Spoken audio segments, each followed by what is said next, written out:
안녕하세요. 텍 한스입니다. 오늘 시간은 컴퓨터 언어에 대해서 나눠보려고 하는데요. 저희가 웹이나 앱을 만들고 싶은데 어떤 언어를 선택해야 될지, 이것을 모두 알아야 되는지에 대해서 한번 알아보려고 하는데요. 세상에는 정말 다양한 컴퓨터 언어들이 있습니다. 그런데 이 언어들을 저희가 다 알아야 할까요? 그렇진 않겠죠.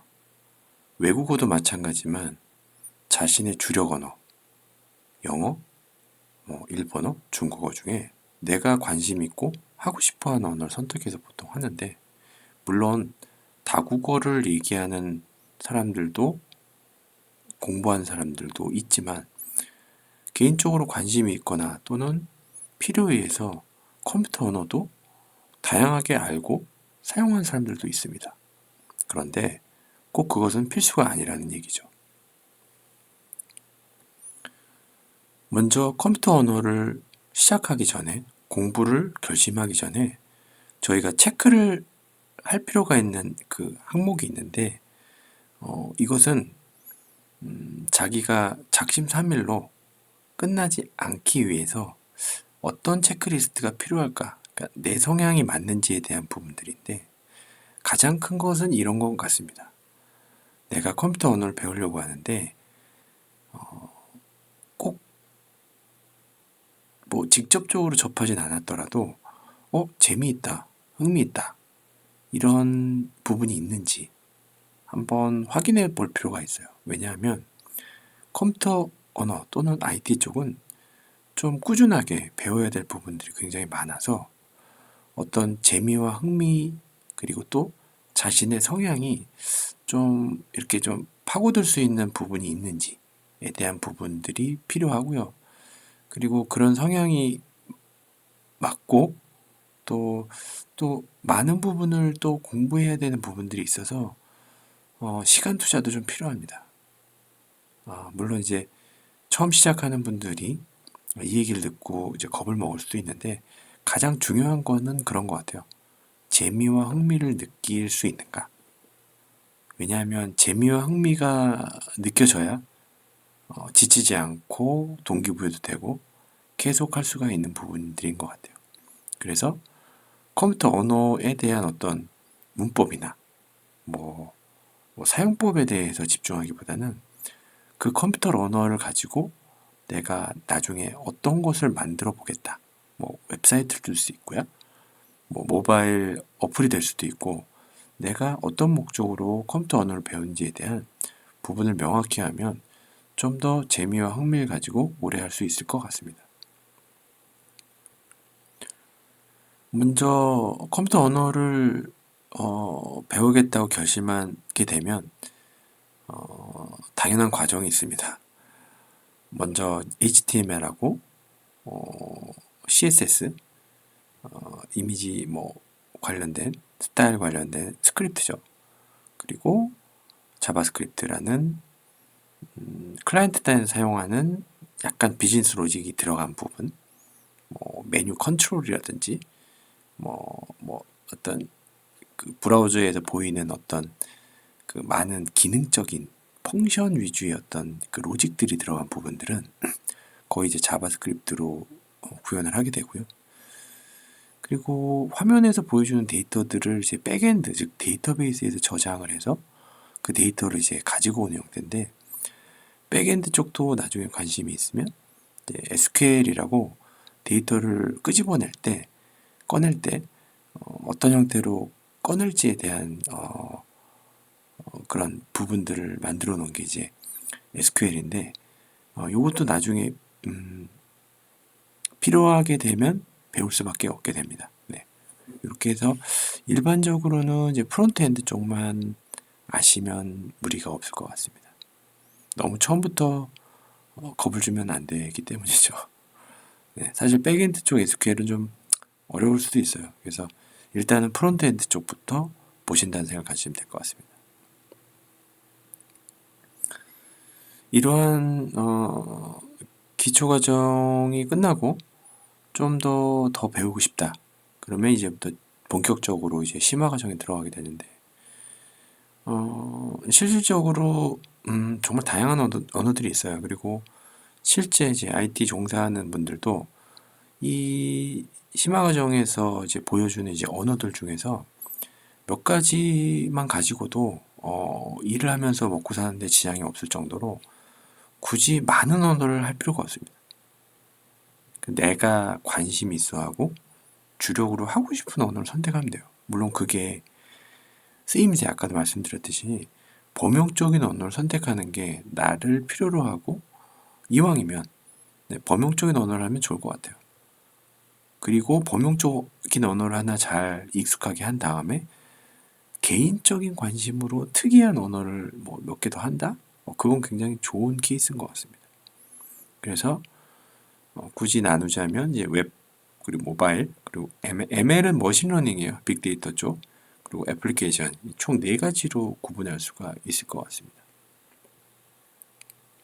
그럼 맨 처음 이제 웹 방식의 이제 랭귀지인데 웹 방식은 이제 클라이언트 쪽, 즉 브라우저에서 뿌려주는 부분도 있지만 아까 말씀드렸듯이 백엔드 쪽에는 데이터베이스에서 데이터를 끌고 와서 그걸 이제 조합하고 던지는 부분, 즉 서버 사이드 쪽도 이제 포함해서 얘기할 수가 있는데요. 클라이언트 사이드는 아까 말씀드렸듯이 HTML, CSS 그리고 자바스크립트를 기준으로 이제 만들어지고요. 자바스크립트가 이제 그 아시는 분은 아시겠지만 좀 복잡한 로직들이 좀 많이 들어가고 그게 어떤 HTML하고 CSS가 막 이렇게 섞여 있으면 가독성도 좀 떨어지고 좀 많은 어차피 코드가 늘어나고 기능이 많이 필요하면 반복되는 사용, 쓰임새에 대해서는 좀 재활용할 필요가 있거든요. 그걸 이제 라이브러리를 만든다 그러는데 그 자바스크립트도 그렇게 만들지 않으면 소스량이 너무 많아요.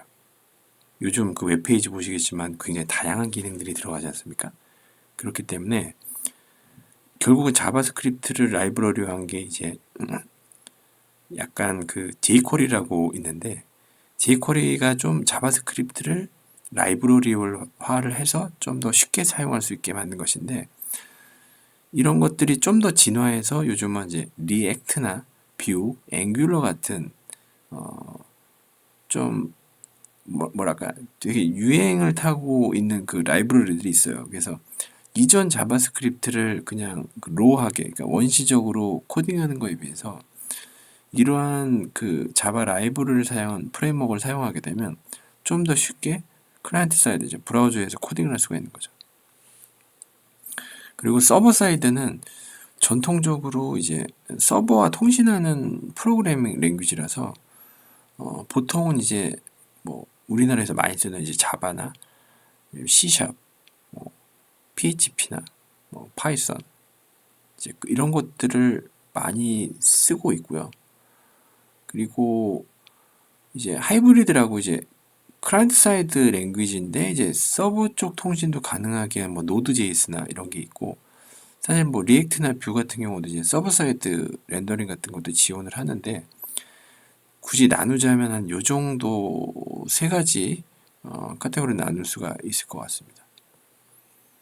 요게 이제 웹 방식의 랭귀지고 모바일을 기준으로 한 랭귀지는 좀 다른 부분들이 있는데 물론 아까 웹 방식의 랭귀지로도 모바일 형태를 만들 수가 있어요. 근데 그거는 사실은 뭐 웹페이지인데 사이즈만 조절을 해서 이제 웹뷰죠, 웹뷰.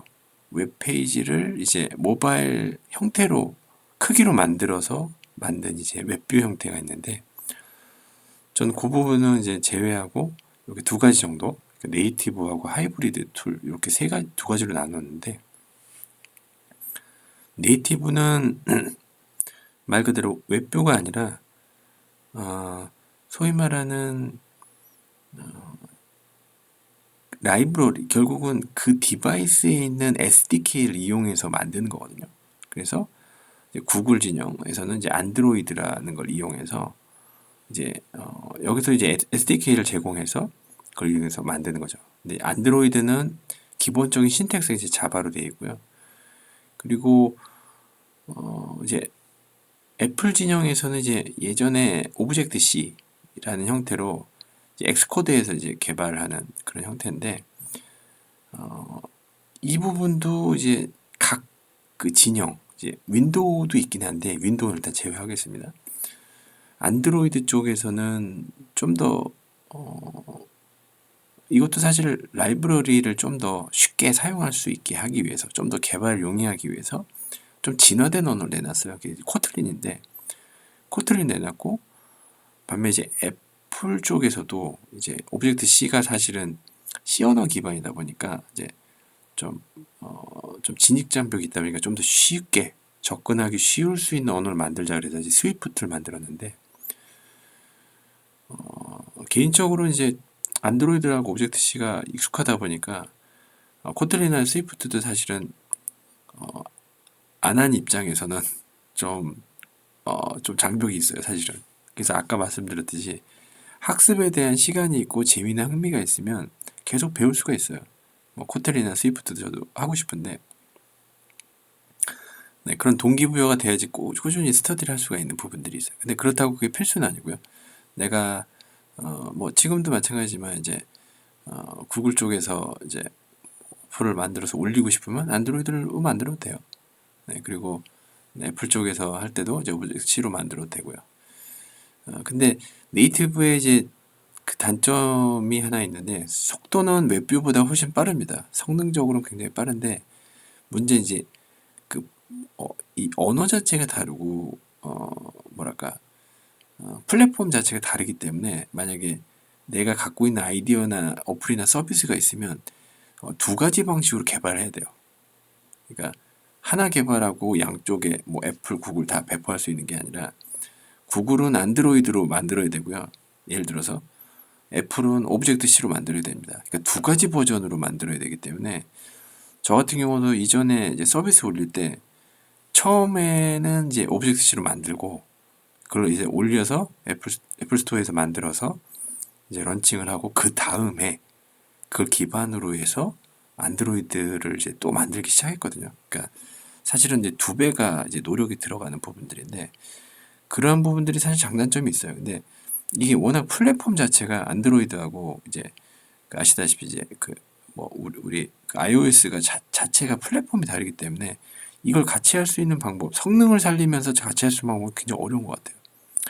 그래서 나온 게 이제 성능은 좀 떨어질 수 있지만 하이브리드 툴이라고, 한번 만들어 놓은 그런 내용들을 이제 안드로이드도 동시에 배포하고, 이제 그 애플에도 동시에 배포할 수 있고, 이런 형태로 나온 게 이제 하이브리드 툴입니다.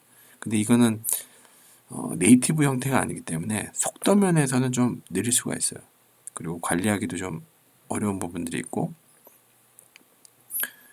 그리고 약간 툴이다 보니까 이게 트렌드를 타고 이제 뭐 유행이 지나가면 이게 또 이제 뭐 사그러드는 부분도 있고, 좀 그런 부분들이 있는 것 같아요. 그래서 이제 게임 쪽 같은 경우는 이제 유니티라는 걸 쓰는데, 유니티라는 프레임워크는 사실은 그 게임 프레임워크이죠. 게임 플랫폼이죠. 그래서 거기서 만들어진 그 게임을 한번 이제 만들어 놓으면 배포할 때는 사실은 앱이나 뭐 이런 식으로 배포할 때 이제 구글 쪽, 애플 쪽 양쪽으로 다 배포할 수 있는 그런 툴도 있습니다. 뭐 게임 쪽에서는요. 그리고 모바일 쪽은 이렇게 설명을 드렸고, 그 ML은 이제 그 요즘 뭐 꽤 되긴 했지만 그래도 최신적인 그런 내용들일 수가 있겠죠. 머신러닝 쪽이 있는데, 이 빅데이터 기반의 그 랭귀지예요. 그래서 이 부분도 사실은 약간은 이제 전문적인 그런 내용들이 있습니다. 그래서 뭐 일반적으로 이제 오픈소스 쪽에서 이제 파이썬이나 텐서플로우를 좀 많이 돌리는데, 그거 외에 뭐 랭귀지로 보자면 뭐 R이나 스칼라 같은 걸 많이 사용을 한다고 합니다. 그런 특징들이 있고요. 그리고 이제 어플리케이션 기반의 랭귀지는 이제 그 웹 방식 이외에 이제 전통적인 어플리케이션들을 만들 텐데, 뭐 사실은 일반적으로는 이제 C샵이나 뭐 고나 또는 그 여타 언어들이 있고요. 그리고 그 인베디드 쪽에서 이제 어셈블리나 그 외에 약간 로레벨 기반의 랭귀지들을 많이 쓰는 부분들이 있어요. 그래서 저희가 사실 여기까지는 뭐 꼭 알 필요는 없을 것 같고요. 이 정도가 있다라고 정도만 아시면 될 것 같습니다. 그래서 굉장히 다양한 언어들이 있어서 처음 시작하는 언어로 어떤 게 맞을까, 적합할까 생각해 보면 일단은 자바스크립트는 필수인 것 같아요. 그래서 HTML하고 CSS, 자바스크립트 이 세 가지는 필수인 것 같고, 그리고 일단 뭔가 프로그램을 만들려고 하면 요즘은 이제 웹 아니면 모바일이지 않습니까? 근데 웹 따로 하고 모바일 따로 하기에는 좀 너무 시간적인 소모가 많을 수가 있기 때문에 이 동시에 할 수 있는 걸 좀 찾자면 그 제가 볼 때는 이제 범용적인 기술이고 이제 한국에서 주로 이제 활동하실 거라면 아무래도 이제 자바 쪽으로 처음 시작하는 게 좋을 것 같다는 생각이 들어요. 그래서 자바스크립트 랭귀지 이제 문법 신텍스 같은 것도 사실 자바를 많이 따라가기 때문에 자바하고 안드로이드를 이제 같이 하는 형태로 해서 처음 시작하는 게 가장 좋을 것 같습니다. 그리고 이제 그 뭐 IT 회사 요즘 그 코딩 인터뷰가 많은데 코딩 인터뷰 할 때도 이제 알고리즘 같은 것도 기본적으로 이제 자바 기반으로 많이들 하거든요. 뭐 다른 언어도 있지만 그래서 알고리즘 할 때도 이제 자바가 유용할 것 같고 해서 저는 일단 처음 시작하는 언어로는 이제 자바 관련해서 자바 진영에 있는 랭귀지들을 좀 추천하는 편입니다. 그래서 오늘 간단하게 이제 컴퓨터 언어에 대해서 알아봤는데요. 너무 어렵게 생각하지 않으셨으면 좋을 것 같아요. 그러니까 재미와 흥미 관점에서 찬찬히 보시면서 내가 좀 꾸준히 팔 수 있는 언어 하나 정도 선정을 해서 하다 보면 정말 시간 가는 줄 모를 정도로 굉장히 재미있는 분야인 것 같아요. 이쪽 IT 쪽이. 그리고 IT 쪽으로 하게 되면 이제 자기 주력 언어가 필요하고요. 저는 이제 자바 쪽을 좀 추천을 좀 드리면서 자기 언어를 좀 확장하는 방향으로 하는 게 좋을 것 같습니다. 왜냐하면 아까 말씀드렸듯이 자기 주력 언어가 하나 있고 굉장히 익숙한 언어가 하나가 있으면 사실 뭐 다른 언어에 접근하고 학습할 때 굉장히 유용합니다. 거의 비슷해요. 그래서 학습 속도도 굉장히 빠르고요. 만약에 새로운 언어를 배우려고 할 때도 글쎄요, 뭐 사람마다 다르겠지만 굉장히 뭐 쉽진 않겠지만 학습 속도가 이전보다 굉장히 빠를 수가 있습니다. 그런 얘기로 마무리를 하겠습니다. 감사합니다. 이상 테크한스였습니다.